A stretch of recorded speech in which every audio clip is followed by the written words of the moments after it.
What's going on, everybody? Welcome back to the podcast. Welcome in to another episode of the Triple Play Fantasy Football Show. We are now a proud member of Empire Media and the Empire Media Podcast Network. D-Mendy here, joined as always by Johnny Foosball, John Van Etten. John, do you think you'll ever make the Tequila Wall of Fame at Blue Agave? No, I don't think I will. I just want to make the Big Burrito Hall of Fame. I think what is like 4-pound burrito. We'll do it for your next fantasy football foodies. It'll be terrible sound quality, just be a loud live bar. It can't get much better than that. We also, of course, are joined by a man who has one career home run to his name, but it was a powerful home run. It is the Doc, Eric Mendelson. What's going on? You know, I'm 5'5", 130. If I can crank out one homer in my career, that's one more than I thought I'd ever get. Fair enough. Yeah, I mean, again, the small guy, they're not expecting it. They're playing in, hit it over their heads, and you're in business here. And then rounding out, of course, the normal crew is a gentleman that I can't quite recognize because all his hair is gone. And it's the Brad Stradamus, Brad Kilgore. What's going on? Where's all that hair? Where did it go? The end of an era, man. The pandemic hair is no more, but it only makes me more handsome. You are handsome, Brad.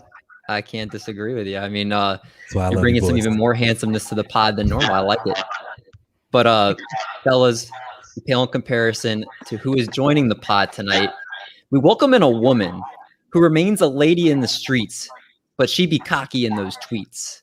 A New Orleans Saint sister, a Russell Wilson wife, and Cole Kmet committed. She's the creator of the Petite Pods, where she cuts off the best of the best in the industry. She's also the creator of Weeness Together, where you play fantasy football and give back to charity and you touch elbows. Fellas, it's the creator of the saying, talk to the hand. We welcome in Cooterdoodle. What's going on? That was like the most professional intro I've ever gotten. That was nice. Hey, you deserve it. You're doing awesome things. I honestly mean this. There's not many people that can make me laugh, and you are one of them with some of the insane, funny stuff that you come up with on Twitter. One of the best follows out there. You are so creative. That needs to be said. I guess. I'm just out here having a good time. I'm glad people like it, but I have to ask, what's the origin of the Cooterdoodle Twitter handle? So I had a cat named Snickerdoodle when I was a little girl, and I was thinking of an Xbox name like in 2008 maybe, and I don't know. I think maybe Forgetting Sarah Marshall came out, and she said Cooter, and I thought that was classic. funny. Yeah. So it's an old name. Yeah, we got to do that one for our movie review. Yeah, it's a good movie. Yeah, it's very unique, and I think I first remember seeing you when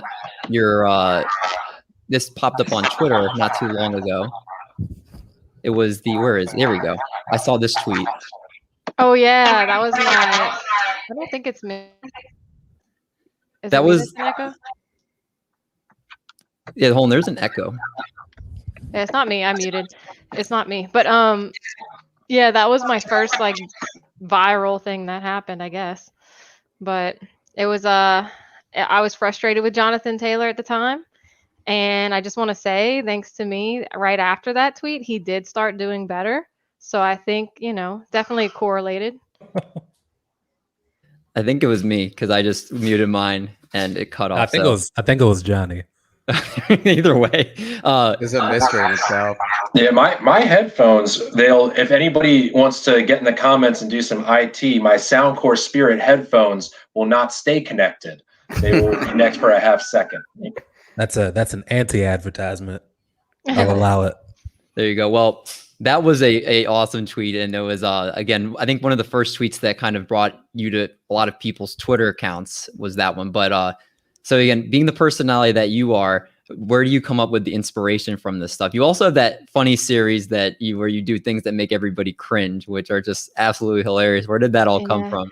I mean, I've said this before. It really it's like in the moment, if I think something's funny and it makes me giggle, I'm like, I don't know, I'll put it out there. And then sometimes people like it. So I kept up the triggering thing because people I didn't expect. I thought I was going to be like a 50-50 with the milk thing. Like some people would be, milk firsters and we'd have like a 50-50 balance. But people were so triggered that I'm like, okay, I'm going to do this again. That was fun because I like a little bit of chaos, I love it. It's fantastic. And again, the funny stuff that you're tweeting out, but you're also the We Us Together. Well, that was you that started that, right? You were the creator of that. Yeah, something had gone down. Again, everything I don't know, in the moment, there was something, I don't know if it was a man woman thing. There was drama on Twitter like usual. And I just made a post like blah blah blah, we're in this together, hashtag we us together. And I don't know, people like that term. So I was like, well, I've been wanting to do a charity league, so kind of keeps with the silly theme. Maybe I'll do that. So, but we actually have Matthew Berry, Joe Bryant, and Scott Fish are all going to be a part of it somehow. So I think we're going to do like 3 divisions. Wow. So yeah. That is awesome. I mean, I definitely remember when you first started reading everything about it. It's awesome what you're doing and bringing awareness to the charities that you're doing. So I'm guessing you're going to be tweeting out more about it as things progress. Yeah, we have a lot of people that signed up, and we'll just have to kind of narrow it down to the 3 divisions. And it's going to be weird, like super big bonuses for bad stuff. Like if a kick is missed, the closer they are and they miss, the more points they get. Like it's going to be just weird I love stuff. it. Yeah, just that for is fun, chaos. So. Yeah, it's pure chaos, but it's for charity, so it'll be fun. That's awesome. I love that. We got a buddy Troy in the comments. What's going on, my friend? Okay. All right. Well, it is a very bad time in football right now because there's nothing going on. So we got a fun episode planned for you guys. In tonight's episode, we have the fantasy football Candyland. So the landscape, if it was a visual right now, I would say it's like an old Western with a tumbleweed blowing across it ever so slightly. So we need to inject some energy into the fantasy football landscape here, and we're going to make it a little bit sweet too. So as your drafts commence, we're basically taking some burning draft questions, and we're going to compare these players we're talking about to polarizing candies that are out there. So it's going to be a stretch of a show, but it's going to be fun. Make sure you guys stay tuned for that. After, we'll go to our question of the week. Which NFL player or coach do you think has the nicest house? And as always, we have our game of the week revealed at the end of the show.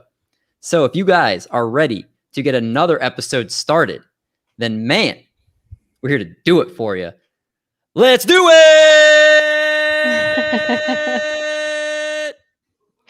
Yeah.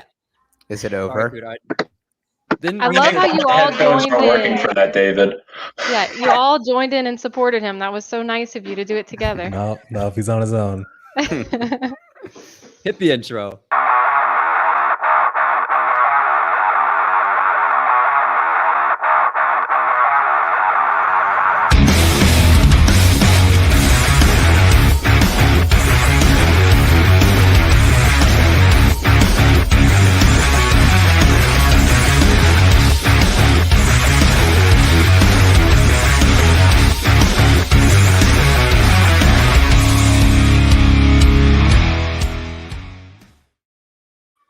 Doing that is very thirsty work, so I needed that hydration break. Let's start off with just a couple news here before we jump into everything. Got to start off with the Julio Jones saga. It's reached a conclusion. In Rappaport of NFL.com says Julio Jones is going to the Titans in exchange for a 2022 second and a 2022 fourth, or 2023 fourth, excuse me. The Titans are getting a 2023 sixth from Tennessee. Along with all this package stuff going on here. So Julio Jones is going to team up with A.J. Brown to form a potentially dynamic 1-2 punch at the wide receiver position. And it was actually said that Tennessee was the only team to actually make an official offer. So Cooter, do you have high expectations for Julio in Tennessee? What do you think? Are you expecting maybe like a top 10, top 15 guy? What do you think? I think Jones, nothing's changing personally. Like it's all the same. He's going to have those weeks where he's injured. He's going to have the big plays. I don't see a huge change from me, but I do think he's upgrading as far as like team wise. He has a chance to actually win now. Yeah, I agree. And this is a great scenario for him. Him and A.J. Brown, Derrick Henry, they're just the big guys that nobody's going to want to tackle. Brad, what do you think? Yeah, I agree. I think it's a neutral for Julio. It's not like he was playing for a dud of a QB that couldn't get on the ball. Like Matt Ryan and Tannehill are probably a wash in terms of talent. So Julio's going to get his targets and his yards. I think it's bad for Calvin Ridley because now he's going to get every team's number one corner, and he might even get double teamed as Kyle Pitts is their only other threat now, and they have no running game to fear. So I think the only winner in this trade is probably Kyle Pitts, because it wouldn't shock me if he led the team in targets and TDs this year. Yeah, no, I agree. It's going to be very interesting to watch where their fantasy values are. Doc, I'll go to you next here real quick. Julio, do you think he's a top 15 wide receiver? And A.J. Brown, are you sliding him down your rankings at all?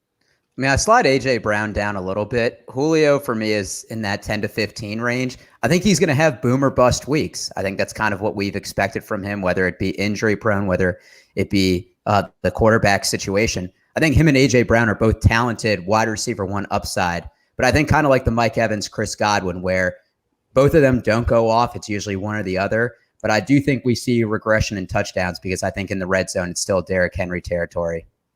John, give me a thumbs up. Do you like this for Julio Jones? Because you called it. Yeah, I don't have to say anything fantasy wise. I just have to say that I said he was going to Tennessee and he did. So 1 for 1. I'm not going to make any other predictions then. 100%. We need to give him the bells. We need some positive answer music. Give me the one man cheer, David. There you go. The one man cheer. I got you. While I'm looking for my one man cheer, where is it? Oh, here you go. Oh, John wasn't even there for it. Wasn't even there for it. So sad. Okay, well, let's move to the next bit of news here. And that is Aaron Rodgers not going to show up to Packers mandatory minicamp. The Packers could fine him $93,000 per day. It's very sad that he makes more than we all make per year in one day, but they're not going to. And I think they're just trying to ultimately basically try to play into negotiating with him here. But the Packers hold all the leverage at this point. So if the club refuses to deal Aaron Rodgers, he could miss out technically on $14.7 million salary and a $6.8 million roster bonus. So what do you think? Brad, I'll go to you first here. Do you think that he ultimately is in Green Bay? You know what? I hope he doesn't report. I want chaos. I want a full holdout until he's traded. You know, I expect him to eat whatever fines come with it, especially as their owner is making statements, you know, trying to make him look like the villain. You know, saying things like they want him to be the quarterback for the future while drafting a quarterback and giving him no weapons or consulting him at all. So I honestly don't think he takes a snap for them this year. I see no reason for him to do that. Cooter, do you like the chaos that Brad's speaking of potentially with Aaron Rodgers? Love the chaos. For me, football, what is it if it's predictable? It's boring, right? But what I will say is I'm not as familiar with the history of him and this organization, but there's so many people that are like, oh, he does this every year. But it's like, I don't know. He's got a new girl. Aren't there rumors she's pregnant or something? Like, life's good. He's having a good time. I don't know. Oh, really? I didn't know that. I know they're dating. I don't know if they're pregnant, but or maybe they're married. I don't know. I need to catch up. But I just feel like he's living life, right? Yeah, he's just having a good time. So I don't know if he's that worried about it. Yeah, I mean, he has enough money where he doesn't need to worry about money, and he's happy. I could see it. He might retire. Jeopardy host. There's a lot of possibilities there. He's 36 years old too. It's not like he's young.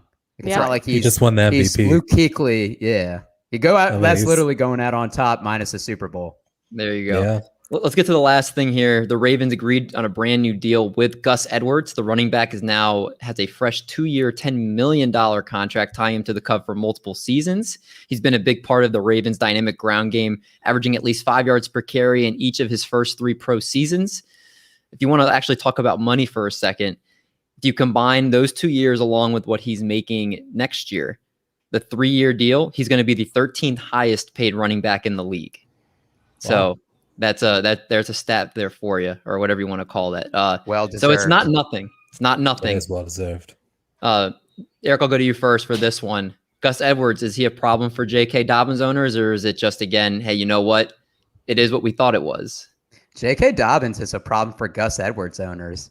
Gus Edwards is the goal line back. I know J.K. Dobbins had 8 red zone carries, but Gus Edwards is the north and south back, and I think the Ravens don't sign running back to contract extensions unless they believe in them. So I think it's going to be more of a timeshare than we're expecting.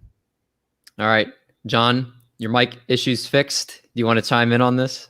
No, but I can still chime in. I mean, you just can't respond, Dave. We don't want to cause an echo or anything. So be quiet over there. But I wouldn't be any more worried than you already would be. So they paid him. It was already going to be sort of a dual running back situation. It doesn't change it. It's better than last year, It's not though. like they signed someone. It's not like they signed someone new. He was still on the team. Fair enough. Yeah. Without beating a dead horse here, if you have J.K. Dobbins, you knew this was going to probably be a factor. Gus Edwards remains one of the top guys you can stash on your bench. If something happens to J.K. Dobbins, you might have a top 12 running back on your team. So with that being said, if you like what you're hearing so far, especially the stuff that Cooter's saying, make sure you never miss a show by clicking the subscribe button wherever you find your podcasts. If you want to hear more Triple Play, great news for you. We have a fantasy baseball and basketball show you can check out, available anywhere you get your podcasts. And if you're enjoying the content, how about hooking the boys up with a 5-star rating and review to support the show? Check us out on Twitter and Instagram at TripPlayFantasy and the website tripplayfantasy.com. You'll see tons of articles, videos, podcasts, tons of mini YouTube series, some movie minutes from the two gentlemen on the right side of the screen. I don't know what you guys are reviewing next, but maybe it sounds like Forgetting Sarah Marshall could make that list. And remember, if you're looking for a podcast that rises you up like toilet paper does right after you pee and flush, then look no further than this podcast right here, because I'm telling you, we might just change your life. And if you're watching the live version, we're not going anywhere, but if you're listening to the podcast version, we got to pay our bills. So we'll jump into the fantasy football candy land right after this quick break. And we're back. Fantasy football candy land. You got a beautiful mind, Dave. Toilet paper rising you up. I know, that took me. I'm like, all right. Rise you up. Yeah, okay. So now we know how you wipe. Okay, got it. I mean, think about it though, right? Like every time it's all. That's cool. That's cool. We can go forward. Okay. Yeah, we get the joke. So fantasy football Candyland. And this was, I'll give this brainchild idea to Doc, who helped come up with this show idea. And candy's always fun to talk about, but when you compare it to fantasy football players, it's even better. So the first one we have to talk about is when I talk about polarizing candy, this might be one of the top things on there. Cooter, I know you have a special thing in your heart for this one, and that is the yellow starbursts. Yeah, it's trash. Absolute trash. Wow. She comes out. Does anybody like yellow starbursts? I do. I love all the starbursts. What's your least favorite one? The only ones that I can really discern as their own flavor are the red ones, and that's pretty much it. The definitive ranking is orange, yellow, pink, and then cherries in last, red. What? That's wow. That's the reverse order. That's the reverse order. I mean, I just always thought it was universal that everyone wanted pink starburst. Like I thought. Yeah. They're good. It's the pink, pinks and the reds are red. Good. Yeah. It's pink, red, orange, yellow, right? Thank you. You got it. Yes, that's it. Thank you. After pink and red, I can't taste any of the difference between the other ones. Bo, I do feel you on that. I do know your feelings with the yellow starbursts. But I knew Cooter didn't like the yellow starburst. So for this category, a player that everybody hates to draft. And I also put candy corn in this category for what it's worth, because no one out there actually likes candy corn, right? That's the truth. Shout out to Linda. I think Linda likes it. Does she really? Oh, really? Yes. Okay. It's very disturbing, but yeah. Oh, goodness. All right. Well, let's start off this. All right. So, Cooter, who is your yellow starburst that you will hate to draft? Okay. This one is personal to me because I have drafted him and I do think it's not terrible to do, but I hate it every time. And it's Tom Brady. I just hate doing it, but it's like, I mean, he's not useless, but it hurts. It hurts my heart. I can see that. I mean, there's just something about him headlining your team that just feels dirty, right? Yeah, exactly. That's it. Hey, we 100% agree with you there. Brad, let's go to you. Who's your yellow starburst? For me, it's going to be Joe Mixon. He's got elite talent, opportunity. He's going to be in that explosive offense, we hope, this year with Burrow and Higgins and Chase. But his problem is he's always getting hurt. And he's a guy that if you're going to draft him, you'll probably draft him in the first, 1 or 2 rounds. So you're investing a very high draft pick in him. So if you pick a guy that high, you're hoping he doesn't get hurt because that's your biggest pick. So he's probably top of the list for me. Doc, who's your yellow starburst? So for me, it's Kirk Cousins. Like, does anybody draft Kirk Cousins and say, I'm happy I drafted him? It's like, you have to because he's a top 10, top 12 quarterback, but like he had like 3 games with over 30 points last year. And then he had a game with 1.5. And he's rosterable, but he's inconsistent. He's overpaid, which I think everybody agrees on. And he's such a goober. I don't think you take pride in saying you got Kirk Cousins, but like at the same time, you're not going to let him be a free agent because he has stud wide receivers. That's right. Bo, you should do that experiment and let us know how it comes out, because I feel like it might actually be pretty legendary. That'll be a viral tweet. I'll make sure we retweet it. John, do you have a yellow starburst in mind? It's kind of silly. I just have never liked drafting Matt Ryan because I always thought it was going to be the last year he's good. And it's not everybody's answer, but it's my answer. And then I finally think this is the year I can finally swear off. Whoa. Can I call BS on John, who drafts the Matt Ryan Julio stack every year? And I don't enjoy it. I don't enjoy it, Eric, but I still do it. That's all the question. Let's move to our next category here. I don't know many people that don't like this one, and that's the Sour Patch Kid. I mean, just look at them. Just on the screen, you just want to pull them out of the screen and eat them. So Sour Patch Kids, you know what the commercials say, right? You know the saying, they leave you sour, but then they're sweet. So who's a player that leaves you sour one moment and then is super sweet to you and is benefiting? You're benefiting from their production the next game. So I'll go back to Cooter, start this one. Who's that guy for you? So I have to kind of piggyback off of Doc here because I had Kirk Cousins for this one because he has those big weeks and you love him. And then you're like, but then he sucked this week or he didn't really do much. So that was my Sour Patch. I think that's true. Kirk Cousins is all of a sudden like a top 10 quarterback some weeks, and then the next week he's in the 20s. Like, I think all right. Yeah, that's perfect. Doc, I'll go to you next. Who's your Sour Patch? So I'm going to continue the trend, and I'm going to piggyback off Brad, and I'm going to say Joe Mixon. As evidenced by last season, he had 45 points against the Jags, and then next week he gets hurt and misses the entire season and was listed as day-to-day for the longest time before getting put on IR. So if you played him that week, you probably won when he gave you 45, and then you're salty the rest of the season because you didn't cut him, and he's on your bench. I like it. John? We won't talk while you talk. Who's your who leaves you sour and sweet? I think we kind of need to like reinstitute this system, like even when I get my headphones fixed, because I mean, what really does Eric and Doc add anyway? But I was going to say Will Fuller. He's just so streaky. There's so much injury history. I mean, there was that season where he had like 50 points in a game and then did not get past 10 for the rest of it. Yeah, and that's exactly why I figured he would come up for this, and I made sure he was on the cover with Cole Kmet, just as I know that I feel like his name will be brought up because Cooter's on the show here. I know she's a Kmetter, or I don't know, the Cole. Is it the Cole Kmet? She's committed. Cole Kmet Club is real. It's real. She's committed to him, David. He just, I don't know if he's ever seen it or responded, but he's in there. I love it. Brad, why don't you finish this out for us? Who's sour and sweet? Yeah, man, I'm going David Montgomery. You know, the dude was a stud. He was a dud for the first half of the season, but somehow he managed to finish RB6 over the entire year. So he really just put it on at the ends. And I think with Justin Fields coming in, he's adding another dimension to the offense where you don't really know how to game plan because they can do it on the ground, they can do it through the air, and then he can also run if he needs to. So I think having David Montgomery, this year he might do some damage. All right, let's move to a little weird category here. I know two people have this answer, so I will let them take the floor first. Brad, hopefully you're going to differentiate with this one, and Cooter, I'll be interested to hear your answer as well. We're talking about the Jawbreaker. I don't think anybody really loves Jawbreakers. I feel like it's like, oh, I'll have one, but no one's dying to have a Jawbreaker. But for this category, it's a player that you draft that you think could be suspended for breaking someone's jaw on the field.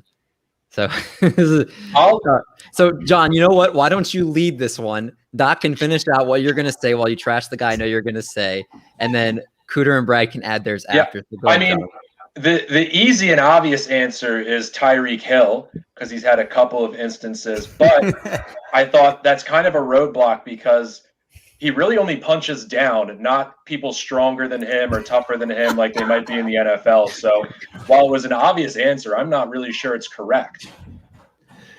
That's a good point. You're throwing in some stuff to your answer here, but I agree with you. I would pick somebody else, but I'll go ahead, Doc. Go ahead and pile on. Add it. Who's your guy? I was just gonna say he's the Tyreek Hill is that short, aggressive wide receiver. He's this generation Steve Smith, and Steve Smith broke his teammate's jaw at training camp. So I can see Tyreek Hill doing the same thing. Who was the guy that punched Dallas Goedert? I forget. It was just a random guy at a South Dakota bar. Oh, yeah. What's he doing in South Dakota? Oh, that's right. I forgot it was the bar thing. Our buddy Jordan checking in. What's going on, Jordan? You're always part of this group here, even if you're not exactly on the show. Cooter, let's go to you next. Who is the person you think would be doing this? So I wasn't really even sure how to interpret this. I know it's not Logan Paul. I was trying to think, and I'm like, the person that when I see them, I'm like, that's a scary looking dude, but I don't know if he really would. But Darren Waller, he's just like, I feel like he could easily just like, boom, just crack a jaw, not even trying, right? He is a big dude. I could see it. Like, I know he's not like violent out in the streets, but I just feel like, I don't know, he looks like a strong dude. He's tatted. You don't mess with tatted people. Yeah, there you go. He's committed, man. Brad? I'm going Trevor Lawrence. You know, he's going to be Lawrence. Why? Yeah, man. Listen, he's going to be very stressed and mentally unstable trying to fend off Tim Tebow from taking his job this year. So I'm on the lookout for outbursts, man. Who knows what he's going to get into? Wow, I didn't know Trevor Lawrence was going to be one of the guys mentioned for this, but I'm all for it. Let's move to the next one here, and that is going to be the jelly beans. I think everybody loves jelly beans for the most part, but especially the Harry Potter kind. I don't know if everybody here has had the Harry Potter kind, but those ones are better. The Bean Boozled game, where like one of them is like pear, the other one is and vomit. Yeah. Cooter, have you ever heard of Super Friends? Sleeper Friends? Super Friends. Super Friends? Yeah. I don't know. What is that? A video game? I don't know. No, Brad, this is no relevance to what we're doing right now. But okay. I'm down. Let's go down a rabbit hole. What is it? This is hold on, I'll play the there it is. That music do anything? I recognize that. Yeah, I know that sound. I can't tell you why, but I know that sound.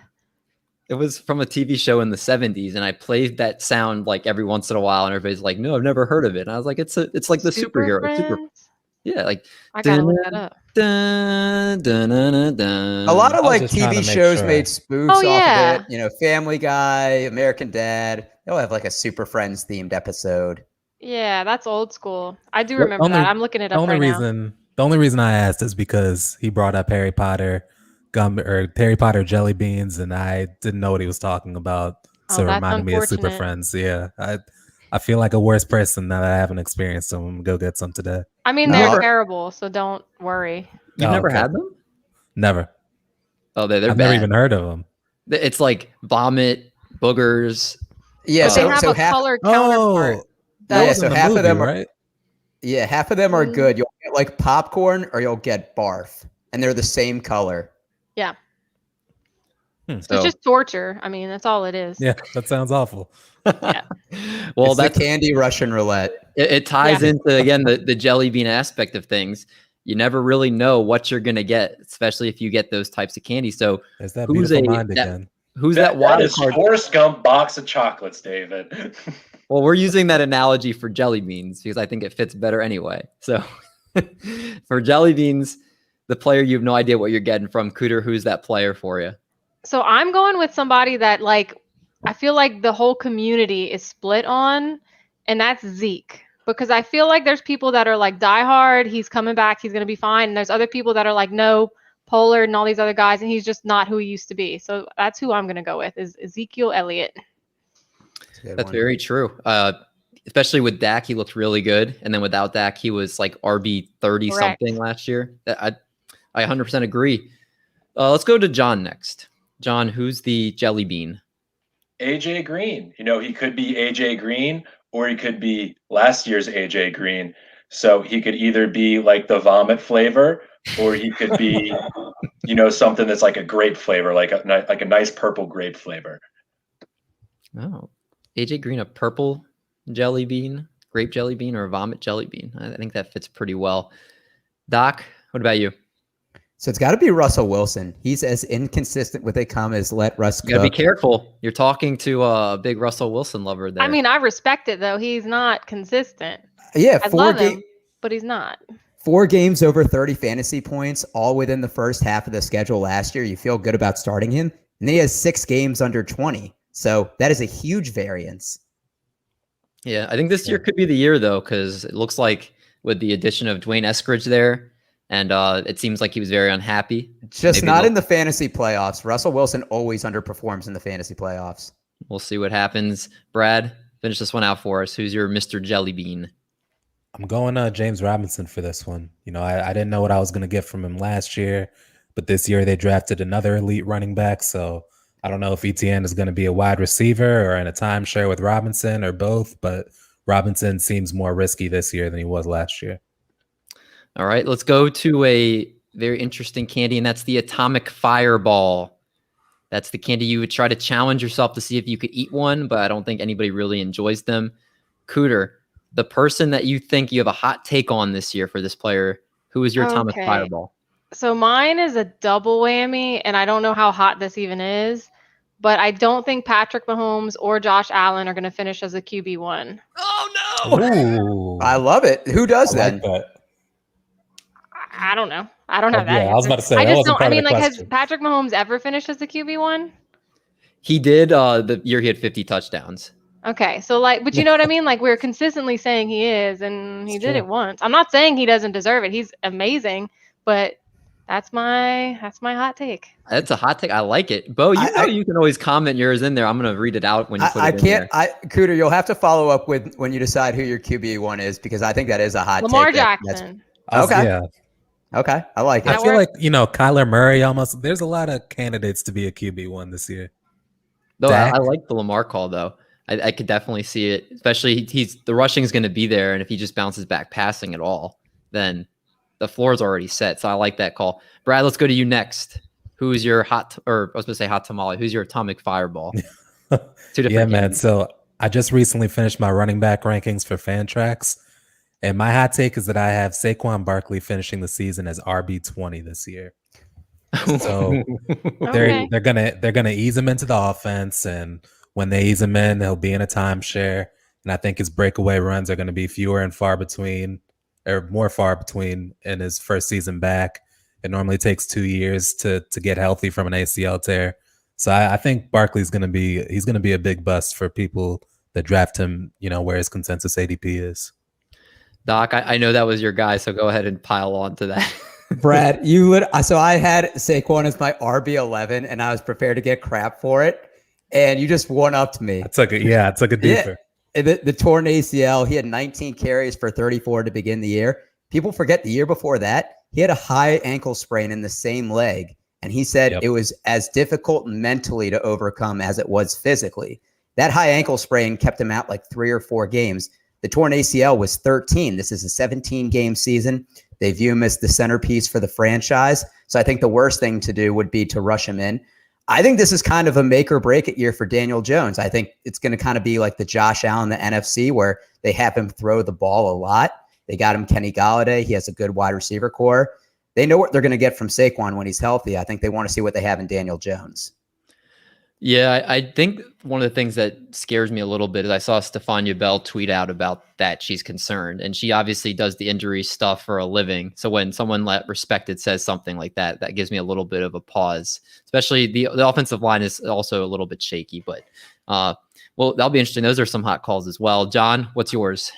I did it last year, but you got to stick to your guns. You said this is a stick to your guns. Henry Ruggs is going to be a top 25 wide receiver. He added 12 pounds of muscle, and he's still running the same speed. They did that stupid, I forget, it was Bleacher Report or something, where Mecole Hardman, they all raced each other. Like Michael Phelps raced a shark separately, but he still had a good time in that. He added 12 pounds of muscle. He's ready to be wide receiver 1 on the Raiders. Now, don't you always give me problems when I always talk about workout guys and you say, David, you can't base guys off of how they look and they work out, right? No, David, you see a guy do a ladder drill and say, look how agile he is. I'm like, this guy gained 12 pounds. It's very different. Can I play devil's advocate real quickly? Yeah. He gained 12 pounds and he's not any faster? No, Like, that's what- good. That's good. You don't want to lose speed when you gain weight. But what if those muscles were in his legs? Shouldn't they push him, give him a little more oomph? You know? Wow. She's got a That's true. point. I don't know. I'm just being stupid. The But I sweet mean, like, science. shouldn't he be a little faster? He's working out more. He's gaining muscle. It's true. I mean, extra muscles in those legs. I mean, we are fantasy football. Twitter's all about those legs now. Maybe the mass isn't in his legs because he's not putting them on Twitter. Who knows? He skips Never. leg day. Could be. Let's move to the last. We got 3 more. We got the Hershey's Kiss. This one was a credit to Brad who came up with, or no, was this John or Brad that came up with this one? I didn't come up with any. It was John. It was John who ducks at take the any moment credit. this one comes up. And the Hershey Kiss. There we go. But I Everybody am loves the Hershey kiss of this show. You are. A little You are the handsome Hershey brown kiss of the show. droplet. The player that you draft that you think is the most handsome. I used the word just for you, Brad. Thank you, sir. Cooter, who is the player you're drafting the most handsome? I'm glad that I was able to say Russell Wilson. I mean, right? Secondary to him, we can go Josh Allen, but it's going to be Russell Wilson. I feel like Josh Allen's like the 1.01 for the ladies of fantasy football Twitter. Isn't it him? Yeah, I think it's more of a joke, but you know, like Josh Allen is daddy thing. It's fun. But I mean, for me, it's Russell Wilson. Josh It's Allen looks like Shrek unlimited. when he turned into a person in like Shrek number 2. Oh my gosh. The disrespect. Oh my goodness, John coming out hot. John, who is your pick for this was your brainchild, the Hershey Kiss idea, so you can chime in here. I'm not going to draft him, but I can't hear too many arguments about Jimmy Garoppolo out there out west. That's a good one. What about any love for him? Look at those cheeks. That definitely looks photoshopped. I'm It really uncomfortable. does. That was trending around for a while. I remember that. I was like, that's not even real. But I You've think got to hang up and in your room. Look at it before you go to sleep. yeah, Jeff Driscoll's packing. It looks like He's got those Kardashian implants. There you Back go. in a wagon. Let's go to Brad. Who's yours? All right, Dave, you're gonna like this one. So I'm gonna go with Harrison Butker. I mean, the dude looks like Captain America. I don't know if you can pull up a picture of him, but I think he's gonna be the first kicker off the board and have a great season. Jawline's incredible. Again, he looks like Captain America. He should be cast as him for the next Marvel movie. That's my pick. Jordan, we're talking about the most handsome player that you're going to draft. So if you want to chime in with somebody, go ahead. I'll put it up on the screen. Go ahead, Doc. Finish this one out. Oh man, well I'm sticking with the Chiefs, and it's Travis Kelce. I mean, good-looking No, I guy. wouldn't put him in that category. I don't know, man. He has his own reality show, Catching Kelce. I mean, the personality is good as well, which makes him even more attractive. Yeah, I like that. I get. I mean, didn't they break up like right after the show ended? Him and the girl that he got. You're the Gotta ask Chiefs Cooter. fan. You She's should the- know. Cooter's the TMZ on this show. I don't know already any of broke this. the- Earlier, I spent 3 minutes fumbling about Aaron Rodgers' life. I don't know. Yeah, I was gonna what's say going on. you broke the Aaron Rodgers news. The Panthers. Oh yeah. Joey Sly. Joey he's got Sly is. muscle. He's got Yeah. muscle. I feel. I don't know. I haven't seen his face, but yeah, we got to decorate our walls, Eric. We're very plain around. Hey, here. I'm moving out in a week. I'm not decorating. There. That's fair. I have no I'm a excuses. minimalist. Let's move to our Godiva, which I'm sorry if I'm going to offend any Godiva fans out there, but Yeah. I think it's kind of one of the most overrated stuff out there because chocolate is good, but I could buy a bag of Hershey Kisses for $3, and this box of Godiva will cost me $30. There goes our So- Godiva sponsorship. Yeah. That's right, no free ads. But oh yeah, got to throw in Danny Amendola, Julian Edelman in that category too for the Hershey Kiss. So the Godiva is a player that's too rich for their ADP, for whatever site you wanted to use for it. Because obviously, I know ADP is different for whatever site. Cooter, who's too rich for your blood here? I think we kind of already said this earlier, but Joe Mixon. And it's also because I just don't want to draft him anywhere. So it doesn't matter where he is, it's too rich. But can't do it. And he's getting pumped up draft boards just because with now Bernard gone, now real competition for backup carries, they're going to use him in the passing game. So I can see that. I mean, again, with his ADP, I've seen pretty much like as high as the second round in some drafts taking him. So can't disagree there. Let's go to Doc. Who's your Godiva? So for me, it's DeAndre Swift. He's going to play in a bad offense. They downgraded a quarterback. They lost both their top wide receiver weapons. He also has a concussion history. I think that's something that people don't really think about too much. We've seen a lot of people retire from the NFL early due to numerous concussions. They have Jamal Williams, who's guaranteed to vulture some games, and everybody was freaking out when they're bringing in Todd Gurley. So I just don't think he's going to have that every down role consistently like everybody thinks. Hey, Anthony Swift, Anthony Lynn. Thank you. Combining names here. Anthony Lynn said today that they're going to give carries to whoever's hot. So it's not exactly an endorsement for DeAndre Swift. He didn't say it's Swift's job and then everything else. He just basically left us with nothing. So I could see that. Brad, who is your Mr. Godiva? For me, it's Antonio Gibson. I really like the dude. That's my hometown team. But I think he's got a lingering turf toe injury that he didn't get surgery on. And I think they'll use him in a similar capacity as last year since J.D. McKissick is still on the roster to eat his catches. And the rookie Jared Patterson is my sneaky dark horse to get a bunch of touches this year. So I'm probably going to stay away from Antonio Gibson. I wasn't going to post. Respond to this, David. Jordan, love you, buddy. I'm not going to respond to that right now. I do love my food, though. Let's go to the last one. No, John, I didn't let you do your Godiva. Go ahead. If you want to get off of mute. Okay. He's not doing his Godiva. Let's go to the gummy bear. I think they call it the Whittle gummy bear. Isn't that like I don't know where that's from, but you got to find a new brother, David. I'm officially divorcing you as my brother after that comment. Who's your Whittle gummy bear? AKA the player you want to have by your side as much as you can in your right. Okay. Gosh. I'm so embarrassed to know you. But that was the one I thought of, and that was the voice I had to read it in. So Cooter, I won't do it again, but who's your gummy bear? I mean, I already talked about him once, but Waller, like I want Waller wherever I can get him. I like him this year. Is he 2? You're tight end 2 behind Kelsey? He's close, man. He's close. Like, depending on what the scoring is, he could be my TE1. Ooh. It just depends. Well, I know that John's not going to talk, but the Raiders fan, John, agrees with that for sure.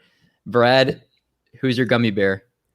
All right, the player I want the most exposure to is Tim Tebow, man. He's my little gummy bear.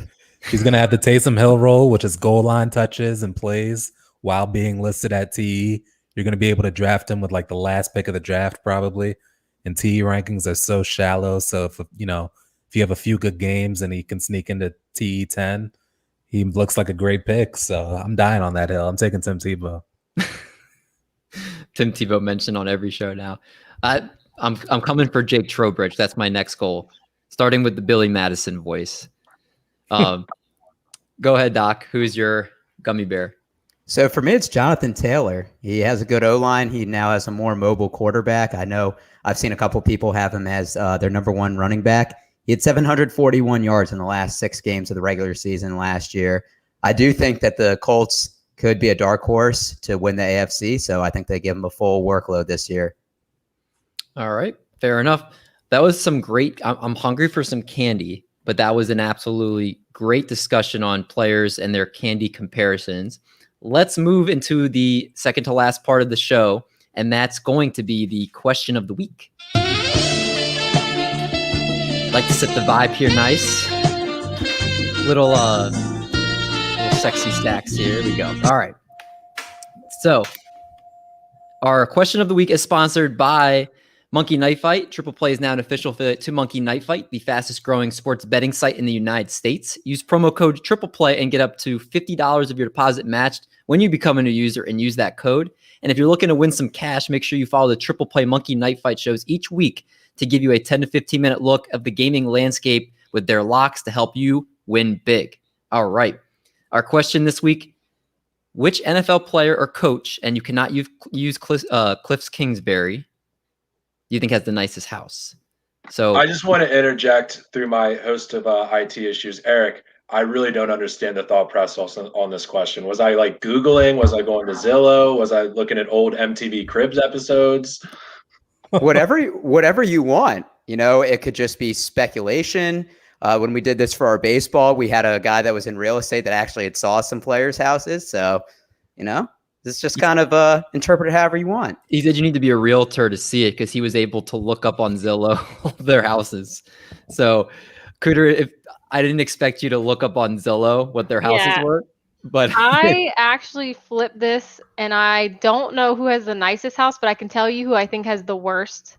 And that's Bill Belichick, and only because I feel like, have you seen the shit that he wears? Like, I feel like he doesn't give a damn how good things look. He's like, I'm a baller, I'm winning. I don't like, he's probably just living in a nice house that's decent day to day, Yeah, with how much attention he pays, he probably has like papers everywhere. I think they showed his draft when it was the pandemic, and they showed his house during the draft. I don't remember it being anything fancy. It looks like an average kitchen and living room. That's what I feel like he would have. Like, if you see I don't know, doesn't he have like the torn off sleeves and stuff sometimes? Like, he's just a regular dude who's also winning Super Bowls. His walls are probably blank, just like ours. Yeah, right? Doc, who do you pick for this category? So for me, it's Sam Bradford. I feel like Sam Bradford is that quarterback that got a bunch of good contracts and is like, you know what? I don't have much to show for accolades in the NFL. I made a lot of money, and I'm just going to ball out and have a nice house. He seems like a very simple man, and I can't hate on that. Brad, who did you pick for the nicest house? I'm with John. I had absolutely no idea what to go with here. I'm going to say Alfred Morris, because I think he's like still driving his car from high school. So I imagine like he just put all the money he's ever made into a nice house. So I'm going to go Alfred Morris. You know what? I just changed my mind.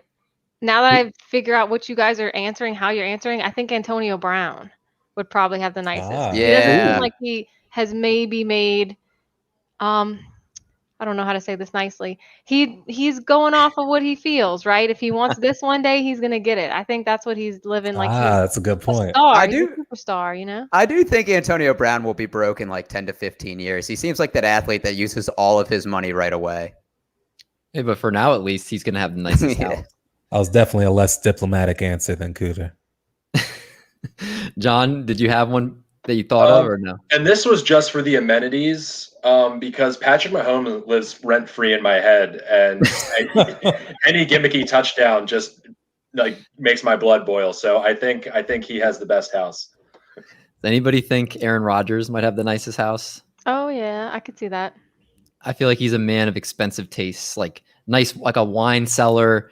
Probably has like really nice chandeliers and he probably is. No family photos on the wall. Like closet, those walk-in cigar humidor rooms. He probably has something fancy. Yeah. I feel like Aaron Rodgers has the Billy Madison list. Is that the movie where the guy has like the list of all the people he hates? I feel like Aaron Rodgers just but yeah. Like he hangs pictures of people like, oh, he passed on me in the draft. Like those are the pictures he has hanging up on his house. There you go. I don't think that has any relevance to what we're doing, but there. Let's move into the last segment of the night, and that's going to be our game of the week. All right. I'm nervous. What did you say? I'm nervous. This is the only thing where it just says surprise. I know. The games are always, we don't know them either. The person who comes up with the game that week's the only one who knows. So that's Doc. Don't worry. I always do pretty bad at these, so there's no pressure. Doc, what are we playing this week? It's going to be the most convoluted game of all time.